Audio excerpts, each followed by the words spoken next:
بسم اللہ الرحمن الرحیم، اللہ کے نام سے جو رحمان اور رحیم ہے۔ وَلَقَدْ يَسَّرْنَا الْقُرْآنَ لِلذِّكْرِ فَهَلْ مِن مُّدَّكِرٍ۔ ہم نے اس قرآن کو نصیحت کے لیے آسان ذریعہ بنا دیا ہے، پھر کیا ہے کوئی نصیحت قبول کرنے والا؟ اعوذ باللہ من الشیطان الرجیم، بسم اللہ الرحمن الرحیم، تلفح وجوہہم النار وہم فیہا کالحون، الم تکن آیاتی تتلی علیکم فکنتم بہا تکذبون، قالوا ربنا غلبت علینا شقوتنا وکنا قوما ضالین۔ یہ سورۃ المومنون کی آیت نمبر 104 ہے۔ اس سے پہلے کی آیات میں فرمایا کہ جب سور میں پونکھا جائے گا اس وقت پھر رشتے ناتے اور دوستی کام آنے والی نہیں ہے، بلکہ اس وقت تو اعمال کو تولا جائے گا۔ جس کا میزان اعمال صالحہ سے بھرا اور بھاری ہوگا تو یہ لوگ کامیاب ہیں، اور جس کا میزان ہلکا ہوگا اس نے خود کو خسارے میں کر دیا اور وہ جہنم میں ہمیشہ رہیں گے۔ انہی خسارہ والے لوگوں کی مزید تشریح ہو رہی ہے کہ تلفح وجوہہم النار، جلستی ہوگی ان کے چہروں کو آگ، وہم فیہا کالحون، اور وہ اس جہنم میں بد شکل ہوں گے، ان کے چہرے بگڑے ہوئے ہوں گے۔ تلفح کا جو لفظ ہے یہ تنفح اور تلفح دونوں کا ایک ہی معنی ہے، جلسانہ اور تحرق کے معنی میں ہے۔ سورہ انبیاء میں جیسے آیت نمبر 46 میں گزرا تھا کہ وَلَئِن مَسَّتْهُمْ نَفْحَةٌ مِّنْ عَذَابِ رَبِّكَ، نَفْحَةٌ مِّنْ عَذَابِ رَبِّكَ۔ بس یہ کہ تلفحو کے لفظ میں تنفحو کے لفظ سے بھی زیادہ مبالغہ ہے۔ وَهُمْ فِيهَا كَالِحُونَ، کالح کا مطلب ہوتا ہے کہ بد شکل ہو اور ہونٹ نکل جائے اور دانت نظر آئے، اور اس کی تشریح رسول اللہ صلی اللہ علیہ وسلم نے خود فرمائی ہے کہ آپ نے فرمایا کہ تشویح النار، آگ ان کو بھون لے گی، جلا دے گی، اور پھر ہوگا یہ کہ اوپر کا کہ ہونٹ سر کے درمیان تک اور نیچے کا ہونٹ ناف تک پھر لٹک جائے گا، اور اس طرح چہرہ بگڑا ہوا نظر آئے گا، تو اس کو کہتے ہیں یہاں کالحو۔ تلفح وجوہہم النار وہم فیہا کالحون، جلستی ہوگی ان کے چہروں کو آگ، اور وہ اس جہنم میں، اس آگ میں ہمیشہ، اس آگ میں بگڑے ہوئے ہوں گے، بد شکل ہوں گے۔ کالحون چہرے بگڑے ہوئے ہوں گے، فعل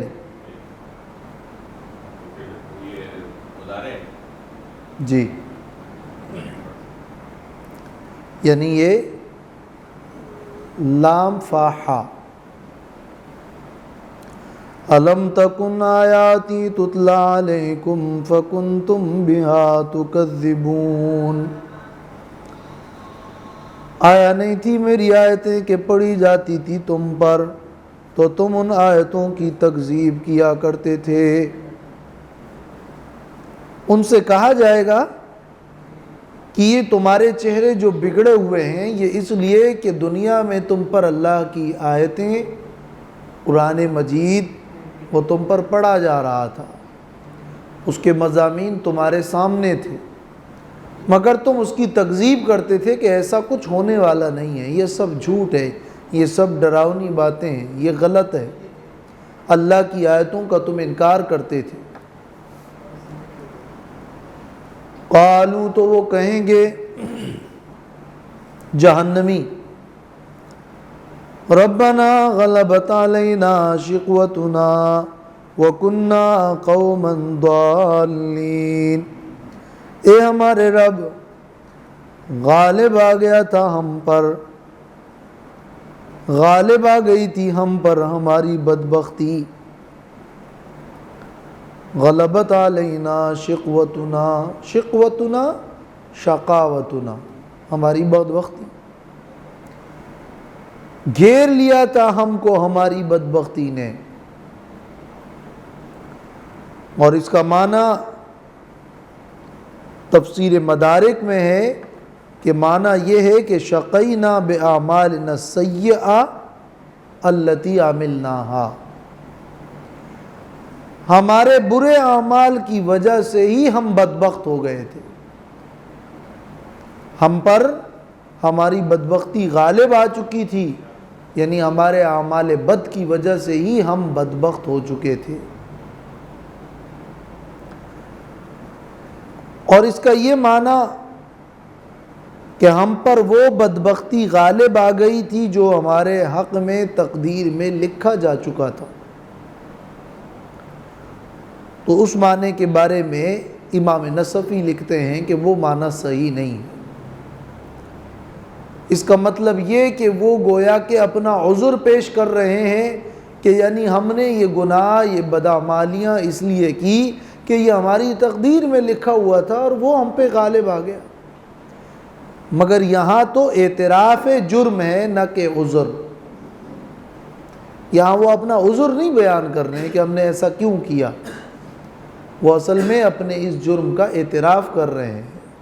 آگے جو بیان ہے، جو سلسلہ کلام ہے، اس سے بالکل یہ بات واضح ہے کہ جب ان سے کہا جائے گا کہ کیا تم پر اللہ کی آیتیں نہیں پڑھی گئی تھی اور تم تکذیب کرتے تھے، تو وہ کہیں گے کہ ہاں آیتیں پڑھی گئی تھی، یہ ہماری بدبختی تھی کہ ہم نے نہیں مانا تھا۔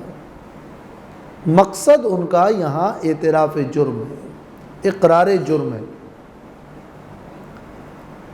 اس لیے امام قرطبی رحمہ اللہ نے اس آیت کی تشریح میں لکھا ہے کہ وَأَحْسَنُ مَا قِيلَ فِي مَعْنَاهُ غَلَبَتْ عَلَيْنَا لَذَّاتُنَا وَأَهْوَاؤُنَا،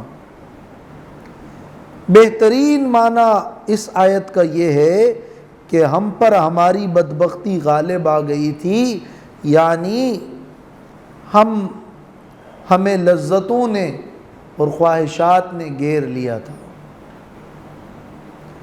وہ لذتیں اور خواہشات، اس کو یہاں نام دیا گیا ہے بدبختی کا، اس لیے کہ وہ حرص اور وہ لذتیں، وہ خواہشات، وہ مفادات جس کی وجہ سے بندے نے بدعمالیاں کی،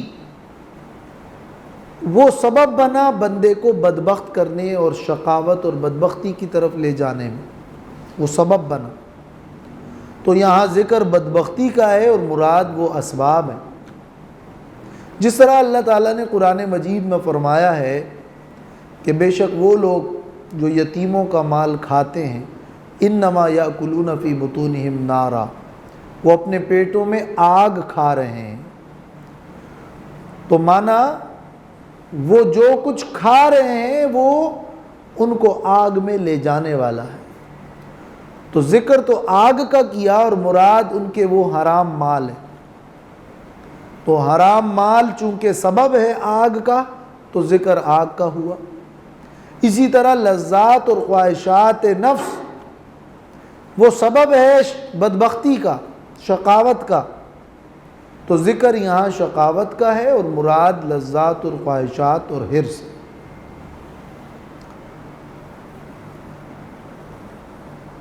قالوا تو وہ کہیں گے ربنا، اے ہمارے رب، غلبت علینا شقوتنا،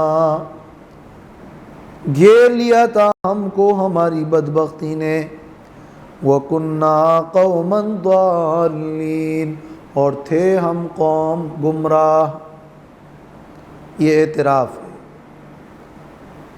ندامت و اقرار کے ساتھ کہیں گے ربنا اخرجنا منہا، اے ہمارے رب ہمیں نکال دیجئے اس آگ سے۔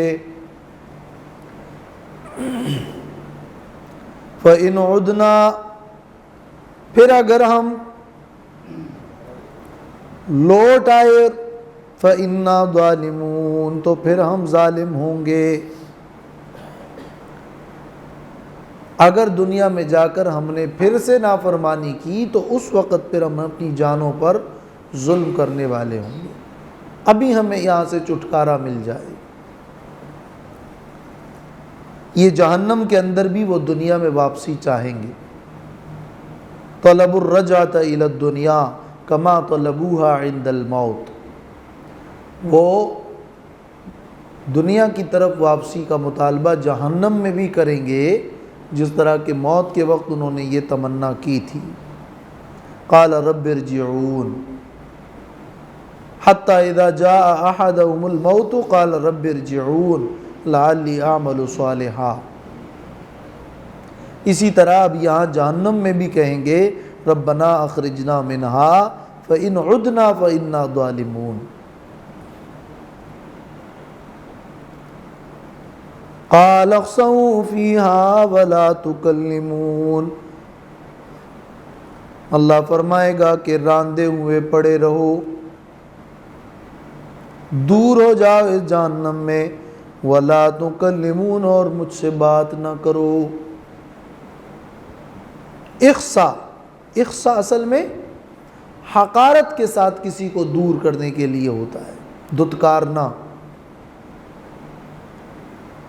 تباعدوا تباعد سخط، زجاج نے کہا ہے دور ہو جاؤ، غصے کے ساتھ کسی کو حقارت کے ساتھ کہہ دینا، دور ہو جاؤ، دفع ہو جاؤ۔ اور یہ استعمال ہوتا ہے کتے کے لیے، اخسا۔ تو ان کو کتوں کی طرح ذلت کے ساتھ، حقارت کے ساتھ، غصے میں کہا جائے گا دور ہو جاؤ اور مجھ سے بات نہ کرو۔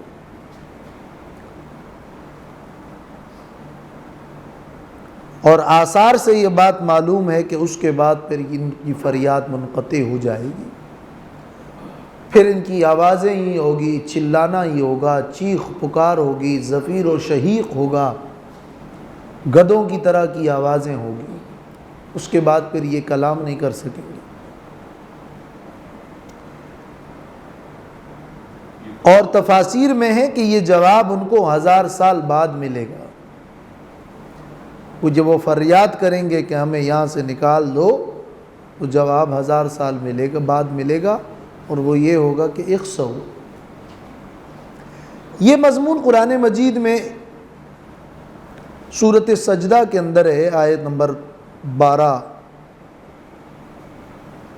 وَلَوْ تَرَىٰ إِذِ الْمُجْرِمُونَ نَاكِسُو رُءُوسِهِمْ عِندَ رَبِّهِمْ رَبَّنَا أَبْصَرْنَا وَسَمِعْنَا فَارْجِعْنَا نَعْمَلْ صَالِحًا إِنَّا مُوقِنُونَ۔ اور جب آپ دیکھیں گے مجرموں کو کہ جنہوں نے اپنے سر نیچے کیے ہوئے ہوں گے رب کے سامنے، وہ کہیں گے ہم نے اب دیکھ لیا، سن لیا، بس ہمیں دنیا میں لوٹا دے تاکہ ہم نیک عمل کریں، ہم یقین کرنے والے ہوں گے۔ اس کے بعد سورۃ مومن، جس کو سورۃ الغافر بھی کہتے ہیں، اس میں ہے قالوا ربنا امتنا اثنتین واحییتنا اثنتین فاعترفنا بذنوبنا فهل الى خروج من سبیل۔ اے ہمارے رب، ہمیں 2 بار تو نے موت عطا کی اور 2 حیات عطا کی، کنتم امواتا فاحیاکم ثم یمیتکم ثم یحییکم۔ تو ہم اپنے گناہوں کا اعتراف کرتے ہیں، فہل الی خروج من سبیل، کہ یہاں سے نکلنے کا کوئی راستہ ہے؟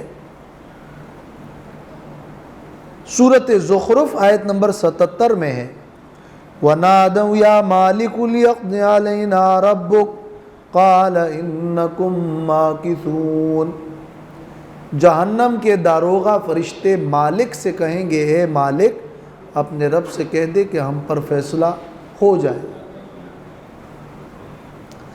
تو مالک جواب دے گا، اور روایات میں ہے کہ 40 سال بعد جواب دے گا، انکم ماکثون، تم جہنم میں ہمیشہ پڑے رہو گے۔ سورۃ ابراہیم کی آیت نمبر 44 میں ہے وَأَنذِرِ النَّاسَ يَوْمَ يَأْتِيهِمُ الْعَذَابُ فَيَقُولُ الَّذِينَ ظَلَمُوا، لوگوں کو ڈرائیے اس دن کے عذاب سے، جب عذاب آئے گا تو ظالم لوگ کہیں گے ربنا اخرنا الی اجل قریب، اے ہمارے رب ہمیں ایک مقرر وقت تک مہلت دیجیے، نجب دعوتک ونتبع الرسل، تاکہ ہم تیری دعوت قبول کریں اور رسولوں کی اتباع کریں۔ ان سے کہا جائے گا کیا تم اس سے پہلے قسمیں نہیں کھاتے تھے کہ تم ختم ہی نہیں ہوں گے؟ سورۃ فاطر آیت نمبر 37 میں ہے وَهُمْ يَصْطَرِخُونَ فِيهَا، یہ لوگ جہنم میں چلائیں گے ربنا اخرجنا نعمل صالحا غیر الذی كنا نعمل، تاکہ ہم جا کر وہ عمل کریں، اس کے علاوہ عمل کریں جو ہم کرتے تھے، اب سدھر جائیں گے۔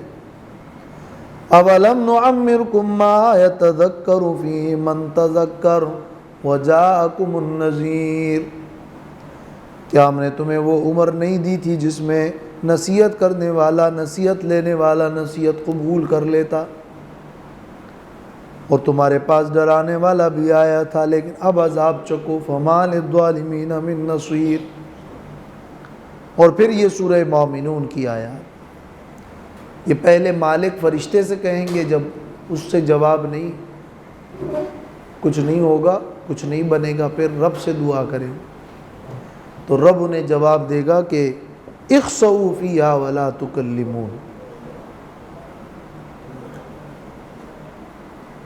اور اس کے بعد پھر یہ کچھ کلام نہیں کر سکیں گے، پھر جہنم میں ان کی آوازیں ہوگی گدوں کی طرح کی آوازیں، زفیر اور شہیق جس کو کہتے ہیں۔ وجہ کیا بنی ان کے اس جہنم میں پڑے رہنے کی؟ انہ کان فریق من عبادی یقولون ربنا آمنا، بے شک شان یہ تھا کہ ایک گروہ تھا میرے بندوں میں جو یہ دعائیں کرتا تھا کہ ہمارے رب ہم ایمان لائے ہیں تو ہماری مغفرت فرما، ورحمنا، اور ہم پہ رحم فرما، وانت خیر الراحمین، اور تو بہترین رحم کرنے والا ہے۔ فاتخذتموہم سخریا، تو تم نے ان کو مسخرہ بنایا، ان کا مذاق اڑایا، اور تم ان کے پیچھے پڑ گئے۔ جب تم ان کے پیچھے کتوں کی طرح پڑ گئے تو اللہ نے اب تم سے کہا ہے کہ اخسؤوا فیہا، پڑے رہو۔ اب تم نے اللہ کے نیک بندوں کا مذاق اڑایا، یہ سبب بنا۔ حَتَّى أَنسَوْكُمْ ذِكْرِي، یہاں تک کہ انہوں نے تم سے میری یاد بلا دی۔ کیا مطلب؟ یعنی ان کے مذاق اور مسخرے میں پڑھ کر، ان کے مذاق اور مسخرے میں پڑھ کر، مشغول ہو کر تم نے میری یاد اور میری توحید، میرا ذکر، میرا قرآن بھلا دیا۔ تو انساکم الاشتغال بالاستہزاء بہم، ان کے استہزاء میں مشغول ہو کر تم نے میرا ذکر بھلا دیا۔ یہ نسبت اس فعل کی، یعنی انسو، بھلا دینے کی نسبت جو ہے یہ مومنین کی طرف کی گئی ہے کہ انہوں نے تم سے میری یاد بھلا دیا۔ مومنوں نے تو نہیں بلایا، مومنوں نے تو یہ کام نہیں کیا، لیکن اس مومنوں نے دعائیں کی، تمہیں دعوت دی اور ایک اچھا موقف پیش کیا، تم نے اپنا سارا وقت ان کے مذاق اڑانے میں صرف کیا۔ اور تم ان کے استہزاء اور مسخرے میں ہی مشغول ہو گئے۔ تو گویا کہ وہی مومنون، وہ مومنین تمہارے لیے سبب بن گئے کہ تم نے ذکر کو بھلا دیا۔ مومنین کا یہ وجود، ان کی یہ دعوت، ان کی یہ دعائیں، ان کا یہ دو ٹوک موقف، وہ تمہارے جہنم میں سبب بنا کہ تم نے اس کا مذاق اڑایا اور اپنا سارا وقت اس میں ضائع کر دیا اور اپنے لیے کچھ کر کے نہیں آئے۔ جسے اللہ نے بتوں کے حوالے سے کہا ہے نا، انہن اضللن کثیرا، ان بتوں نے بہت سے لوگوں کو گمراہ کر دیا، یعنی وہ ان کا وجود سبب بنا گمراہی کا۔ تو ارادہ اور قصد ان کا تمہیں گمراہ کرنے کا نہیں تھا، مگر تم نے ان کا مذاق جو اڑایا وہ تمہاری گمراہی کا سبب بنا۔ وَكُنْتُم مِّنْهُمْ تَضْحَكُونَ، اور تم ان کے اوپر ہنسی کیا کرتے تھے، تم ہنستے تھے۔ تفسیر ماجدی میں ہے کہ قرآن مجید کی یہ کتنی صحیح اور مؤثر اور عبرتناک تصویر ہے کہ آج کتنے ہی منکر اور کافر، اور صرف منکر اور کافر ہی نہیں، نام کے مسلمان بھی اپنے روشن خیالی کے زام میں اسی طرح مضحکہ بیچارے سیدھے سادے دیندار مسلمانوں پر برابر کرتے رہتے ہیں۔ قرآن مجید نے جو جہنمیوں کا جرم بیان کیا ہے کہ وہ ایمان والوں کا مذاق اڑاتے ہیں، ایمان والوں کی وہ سیدھی باتیں، وہ سچی باتیں، وہ واضح باتیں، اس کا وہ مذاق اڑاتے ہیں۔ اور یہ صرف اس دور کی بات نہیں ہے، یہ اللہ نے پورا ایک سین منکرین کا کھینچا ہے کہ وہ حق موقف رکھنے والوں کا مذاق اڑاتے ہیں، اور ابھی بھی جاری ہے۔ اس لیے کہ وہ عقل مند کہتے ہیں اس کو جو بس مادیت کا پرستار ہو، تو اس کی ساری سوچ، ان کی پوری عقل مادے، مفاد، سرمایے کے گرد گھومتی ہے، اور اسی نظر سے وہ دیکھتے ہیں اور سوچتے ہیں۔ تو بس وہ کہتے ہیں کہ یہ ایمان والے، یہ نظریاتی لوگ، یہ آخرت کی فکر کرنے والے لوگ، یہ تو اپنی زندگی ضائع کر رہے ہیں اور اپنا نقصان کر رہے ہیں اور ان کا مذاق اڑا رہے ہیں۔ تو فَالْيَوْمَ الَّذِينَ آمَنُوا مِنَ الْكُفَّارِ يَضْحَكُونَ، سورہ مطففین میں اللہ نے فرمایا ہے کہ پھر اس دن ایمان والے ان کے اوپر ہنسی کریں گے، پھر ان کو پتہ چلے گا کہ یہ ہم کیا کر رہے ہیں۔ امام قرطبی نے اپنی تفسیر میں لکھا ہے کہ اس آیت سے یہ بات معلوم ہوتی ہے کہ التحذیر من السخریہ والاستہزاء بالضعفاء والمساکین والاحتقار لهم، اس آیت میں یہ بات بھی ثابت ہو رہی ہے کہ غریبوں، مسکینوں اور کمزور مسلمانوں کا مذاق اڑانا بہت بڑا جرم ہے اور اس سے بچنا چاہیے۔ اور وہ لوگ اللہ سے دور ہیں، وَأَنَّ ذَلِكَ مُبْعِدٌ مِّنَ اللَّهِ عَزَّ وَجَلَّ، ایسے لوگ اللہ سے دور ہیں۔ اخسؤوا فِيهَا، اللہ تعالیٰ فرمائے گا تم اب مجھ سے بات نہیں کرو، میرے اللہ والے لوگ، ایمان والے اور دیندار لوگوں کا تم نے بہت مذاق اڑایا تھا، آج دور ہو جاؤ، بات ہی نہیں کرو۔ انی جزیتہم اليوم بما صبروا انہم ہم الفائزون، بے شک میں نے ان کو آج کے دن بدلہ دیا ہے بوجہ اس کے کہ انہوں نے صبر کیا تھا، اور وہ بدلہ یہ ہے کہ وہ لوگ کامیاب ہے۔ یہ انہم، یہ وہ جزا، آج ان کو ان کے صبر کی وجہ سے بدلہ ملا۔ اس میں صبر کی کتنی بہت بڑی ترغیب ہے، اور یہ صبر وہ خلق ہے کہ اسی صبر کی بنا پر آپ بہت سارے اخلاقیات حاصل کرتے ہیں، حاصل کر سکتے ہیں، صبر سے اور برداشت سے۔ قال کم لبثتم فی الارض عدد سنین، اللہ فرمائے گا یا مامور فرشتہ کہے گا کم لبثتم فی الارض، کتنی مدت رہے تم زمین میں، عدد سنین، برسوں کے شمار سے، سالوں کے اعتبار سے بتاؤ تم زمین میں کتنی مدت رہے، یہ ان سے پوچھا جائے گا۔ قالوا لبثنا یوما او بعض یوم، وہ کہیں گے ہم تو ایک دن رہے ہیں یا دن کا کچھ حصہ۔ قیامت کے سخت احوال کو دیکھ کر ہولناکیوں کے مقابلے میں ان کو دنیا کا وہ وقت نہایت کم محسوس ہوگا، تو کہیں گے ایک دن یا تھوڑا سا دن سے بھی کم۔ معنی یہ کہ ہمیں پتہ نہیں ہے ایک دن ہوگا یا دن کا کچھ حصہ ہوگا، ہمیں پتہ نہیں ہے، یا وہ محسوس کریں گے کہ وہ دنیا کی مدت اتنی کم ہے کہ وہ ایک دن یا دن کا بھی کچھ حصہ ہے، حالانکہ وہ تو سالوں تھے۔ ان سے سوال بھی ہوا ہے کہ برسوں کے شمار سے بتاؤ کتنے سال تھے، مگر ایسی ان کی حالت بگڑی ہوئی ہوگی۔ فَاسْأَلِ الْعَادِّينَ، ہمیں تو صحیح یاد نہیں، پوچھ لیجئے گنتی کرنے والوں سے۔ عادین، حساب کرنے والوں سے پوچھیں، مراد یا تو یہ کہ وہ فرشتوں سے پوچھیں، جو فرشتے ہماری عمروں کو لکھتے تھے، رزق لکھتے تھے، اعمال لکھتے تھے، ان سے پوچھیں، وہ بتا دیں گے کہ کتنے سال اور کتنی مدت رہیں۔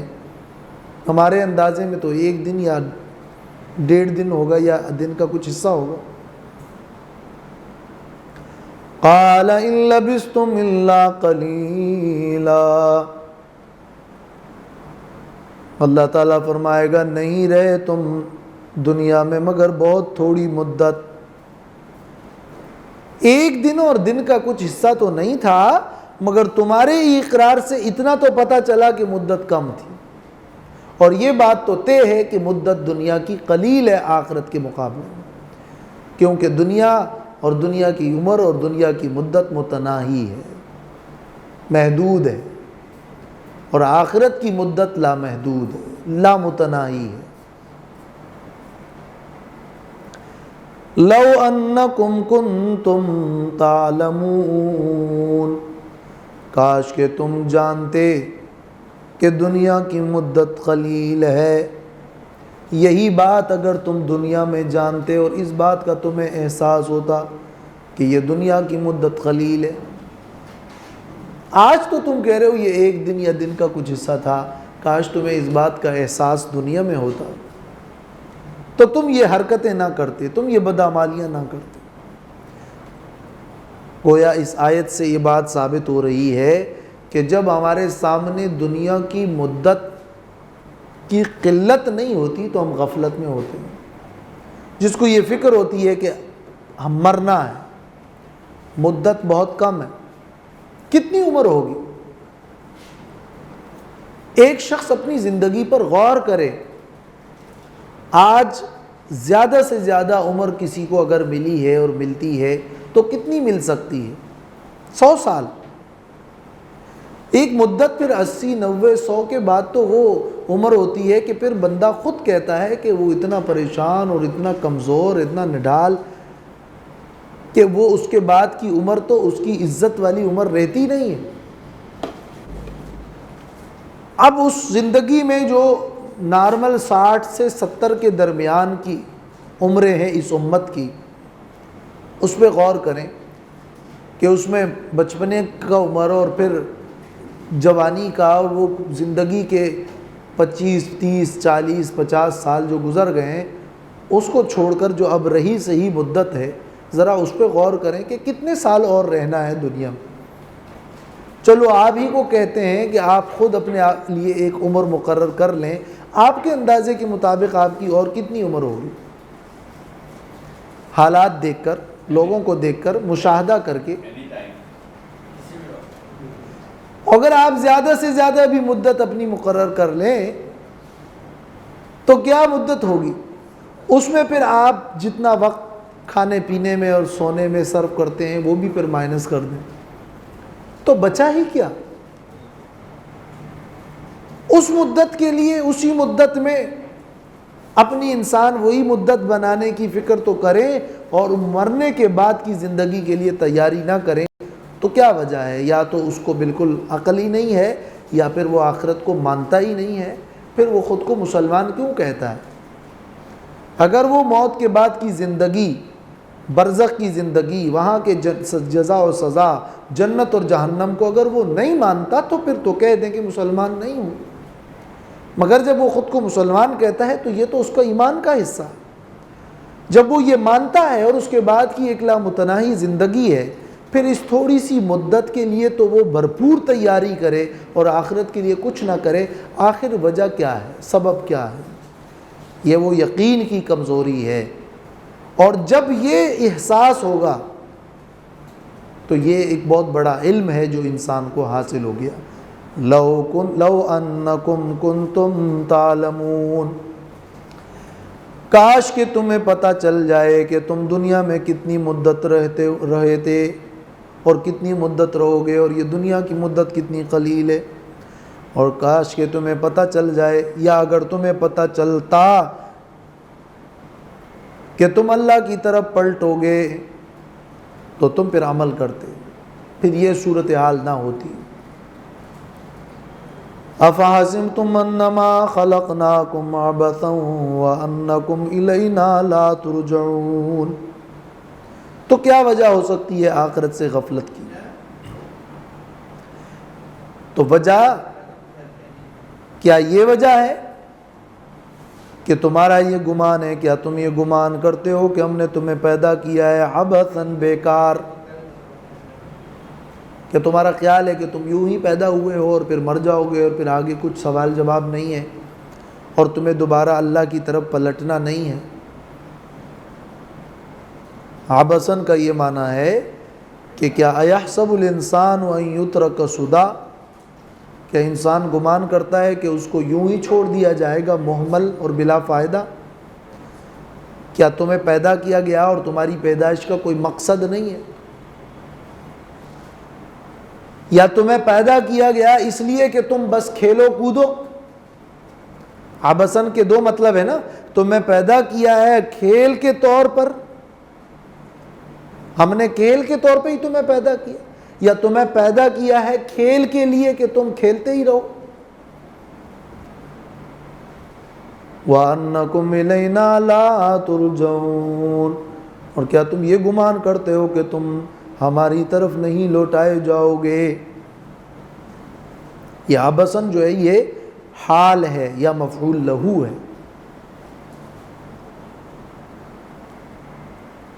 فَتَعَالَى اللَّهُ الْمَلِكُ الْحَقُّ، پس بلند و برتر ہے وہ اللہ جو بادشاہ ہے اور جو حق ہے۔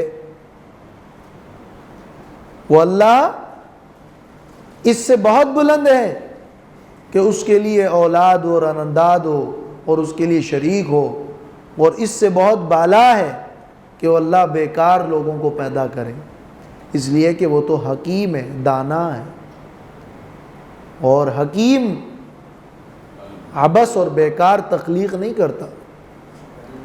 تو فتعال اللہ عن ان یخلق شیئا عبثا، اللہ اس سے بہت بلند ہے۔ یہ سورت کی ابتدا میں جو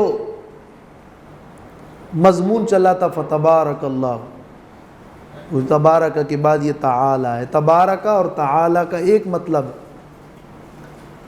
تبارک یعنی تعاظم اور تعالی، اور یا یہ تعالی اس کا تتمہ ہے، جب وہ برکت والا ہے تو بلند و برتر ہے، کہتے ہیں نا تبارک و تعالی۔ تو یہ دو الفاظ گویا اس صورت کا خلاصہ ہے۔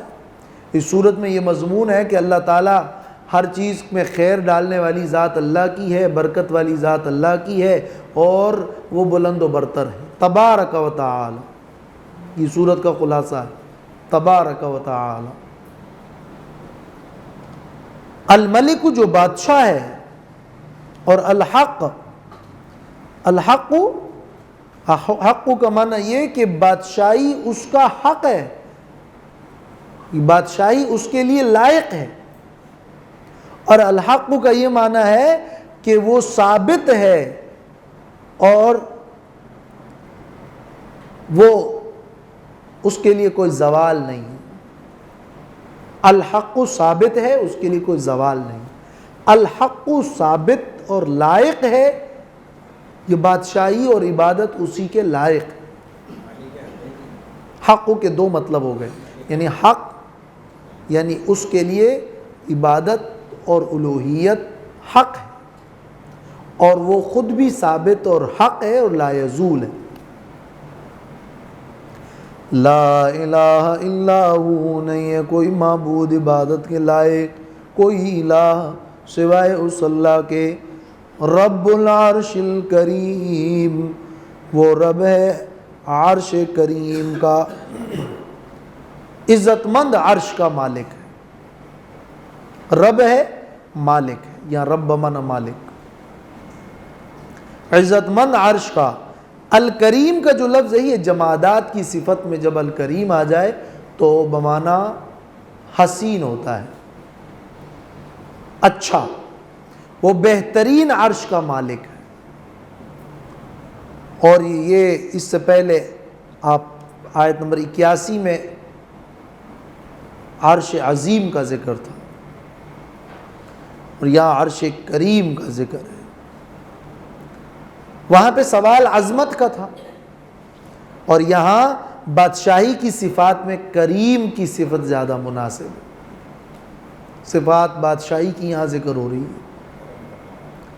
اور عرش کو اس لیے کریم کہتے ہیں کہ رحمت عرش سے ہی نازل ہوتی ہے، اور اس لیے کہ یہ عرش اکرم الاکرمین کی طرف منسوب ہے، تو اکرم الاکرمین کی نسبت سے عرش کریم ہے. اور عرش سے رحمتوں کا اور کرم کا نزول ہوتا ہے، تو عرش کو اس لیے الکریم کہا جاتا ہے. وَمَن يَدْعُ مَعَ اللَّهِ إِلَٰهًا آخَرَ، اور جو کوئی پکارے گا اللہ کے ساتھ کسی اور الہ کو. مع اللہ کا یہ لفظ قید واقعی ہے. اللہ کو، اللہ کے ساتھ کسی اور کو پکارے یا اللہ کو چھوڑ کر کسی اور کو پکارے. لیکن زیادہ تر لوگ مشرکین ہیں کہ اللہ کے ساتھ اللہ کی خالقیت کو مان کر الوہیت اور صفات میں اللہ کے ساتھ دوسروں کو شریک ٹھہراتے ہیں. لا برہان لہو بھی، جس پر کہ کوئی دلیل نہیں. یہ درمیان میں جملہ، یہ جملہ حالیہ ہے درمیان میں، یہ قید احترازی نہیں ہے، قید واقعی اس کو کہتے ہیں. اللہ کے ساتھ جو کسی اور کو الہ بنائے گا اور پکارے گا، خدائی صفات دے گا، جبکہ اس پر کوئی دلیل موجود نہیں ہے. فَإِنَّمَا حِسَابُهُ عِنْدَ رَبِّهِ، تو بے شک اس کا حساب اس کے رب کے پاس ہے. یہ بہت سخت کلمہ ہے، اس کا بدلہ اللہ دے گا، اس کی سزا اللہ کی طرف سے ہے. یہ اتنا بڑا جرم ہے کہ اس کی سزا کا حساب اللہ کے پاس ہے. یہ حساب میں بہت سخت کلمہ ہے کہ سزا بہت بڑی ہے، اس کا حساب پھر اللہ کے پاس. اِنَّهُ لَا يُفْلِحُ الْكَافِرُونَ، بے شک شان یہ ہے کہ کافر کامیاب نہیں ہوں گے. تو سورہ مومنون کے شروع میں فرمایا تھا قد افلح المؤمنون، اور اب آخر میں ہے اِنَّهُ لَا يُفْلِحُ الْكَافِرُونَ. تو فشتان ما بین الفاتحہ والخاتمہ، تفسیر نصفی. فاتحہ اور خاتمہ دونوں کے درمیان ایک تضاد اور تشریح ہو گئی ایک دوسرے کی. وَقُلْ رَبِّ اغْفِرْ وَارْحَمْ وَأَنْتَ خَيْرُ الرَّاحِمِينَ، اور کہہ دیجئے اے میرے رب میری مغفرت فرما. بس اب کامیابی کے حصول کے لیے اور صفات حسنہ کے حصول کے لیے اللہ سے مغفرت اور رحمت کی دعائیں کریں. بس یہ سالمیت ہے، سلامتی اس میں ہے. سورۃ مومنون کی ابتدائی آیات پر جس نے عمل کیا، ان صفات کو اپنے اندر پیدا کیا اور ان آخری آیات سے نصیحت لے لی، وہ کامیاب ہو گیا. کہہ دیجئے اے میرے رب میری مغفرت فرما. مغفرت کیا ہے؟ میرے گناہوں کو مٹا دے اور لوگوں سے میرے عیبوں کو چھپا دے. وارحم، اور مجھ پہ رحم فرما کہ مجھے نیک اقوال و افعال کی توفیق عطا فرما، و انعامات و اکرامات سے نواز. وانت خیر الراحمین، اور تو بہترین رحم کرنے والا ہے. اس لیے کہ اللہ کی رحمت ایسی ہے کہ جس نے پا لیا وہ سب سے بے نیاز ہو گیا، اور غیر کی رحمت اللہ کی رحمت کے بغیر ممکن نہیں. تو وانت خیر الراحمین. تفاسیر میں منقول ہے کہ عبداللہ ابن مسعود رضی اللہ تعالیٰ عنہ نے ایک مجنون کو دیکھا. جنون تھا یا جن چڑھا تھا، بیماری تھی. انہوں نے اس کے کان میں افحسبتم انما خلقناکم آخر تک کی آیات پڑھی. وہ درست ہو گیا، صحیح ہو گیا. رسول اللہ صلی اللہ علیہ وسلم نے ابن مسعود رضی اللہ تعالیٰ عنہ سے پوچھا کہ آپ نے ان کے کان میں کیا پڑھا تھا؟ تو عبداللہ ابن مسعود نے کہا میں نے سورہ مومنون کی یہ آخری آیات پڑھی تھی، افحسبتم سے آخر تک. تو آپ صلی اللہ علیہ وسلم نے فرمایا والذی نفسی بیدہ لو ان رجلا موقنا قرأها علی جبل لزال. اگر کوئی شخص یقین کے ساتھ ان آیات کو پہاڑ پر بھی پڑھے تو وہ اپنی جگہ سے ہٹ جائے، ہل جائے. یہ ایک بہترین وظیفہ ہے. ان آیات کو پڑھنے میں نصیحت بھی ہے اور بڑی ہی ایک قوت والی، طاقت والی آیات ہیں. اللہ تبارک و تعالی سمجھنے اور عمل کرنے کی توفیق عطا فرمائے. وآخر دعوانا الحمدللہ.